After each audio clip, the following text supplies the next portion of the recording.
What a disaster. I set out to make a breakfast Crunchwrap with the best of intention. I asked some friends in Discord for a little bit of their input. That, and together with my own ideas of what makes the perfect breakfast Crunchwrap, I collected the ingredients. I crafted the supporting materials, beginning with the chorizo. Premium cuts of pork.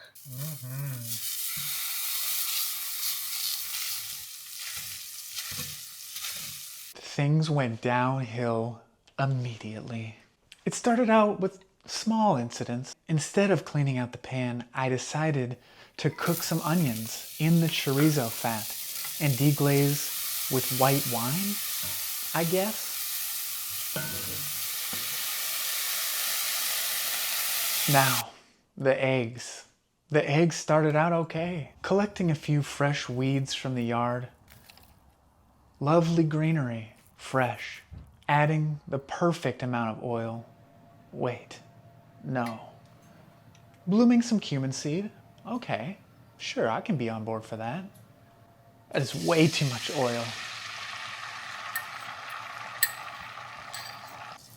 Have you even cooked scrambled eggs before?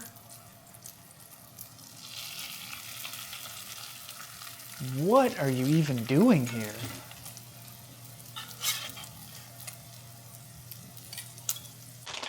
Now, the frozen potato patty. On its own, delicious. Crisp it up on high heat in the oven, and it makes for a lovely addition to a breakfast meal. But in this Crunchwrap, it just added to the already ticking gut bomb that I was constructing. Even the healthy fats from the avocado were just going to add from the disaster that was unfolding here before you.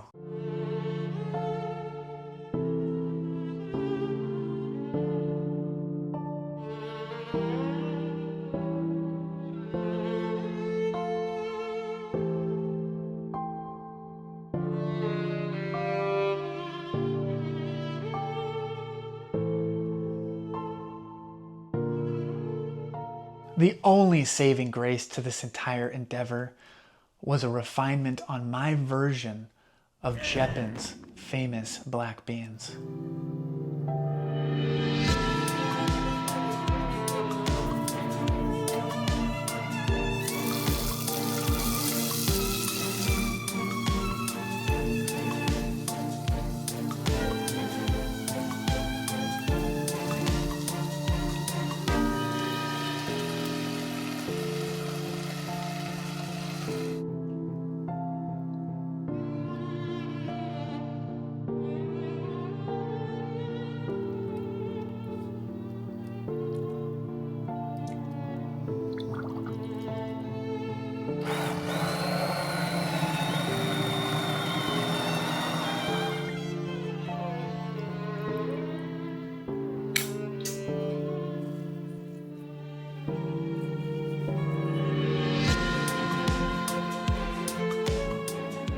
A silky, smooth black bean puree that would work wonderfully.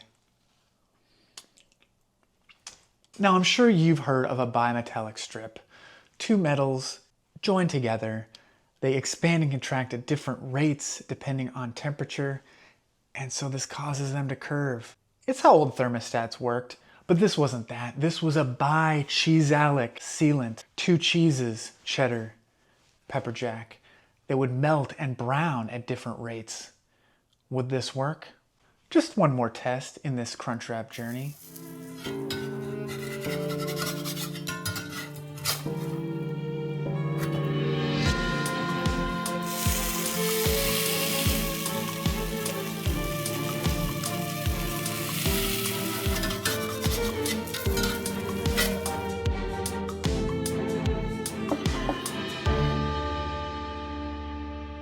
All right, let's debrief. I ended up creating the very thing that I denounced in my first video. The Crunchwrap is not about guaranteeing yourself diarrhea in the morning, but I think I learned a lot. In my mind, a breakfast Crunchwrap is a more decadent Crunchwrap. I just stacked it on too much. Frozen food, fried food, Those eggs, man, I don't know what the hell was going on with those eggs, and I think that taught me a lot about the Crunchwrap itself. Between the tortilla, the cheese, and the tostada, you've already got kind of a structure that provides the deliciousness. So I think in the future, I'm gonna focus more heavily on making sure the internal components are on the healthier end, I would say, providing the freshness, the micronutrients. Not only did I explore what might make the best breakfast Crunchwrap, but I tested a new brand of tortillas, La Banderita. Although they are slightly smaller than the Mission, they've got a better look on the browning than your typical Mission tortilla. I also tested a different tostada. It was buy one, get one free, so I couldn't resist. I think I got both of these for about $3.50. I've been doing different kinds of the Guerrero tostada. They have a few different varieties. Now, the Olé tostada is significantly smaller than the Guerrero tostada. And so in certain applications, if you're getting smaller tortillas like these, they can be better for construction, but they break down way more. I'm not expecting the tostada to be so resilient you're gonna get a full-on chip crunch after putting all these wet ingredients inside, but the Olé turns to mush, absolutely.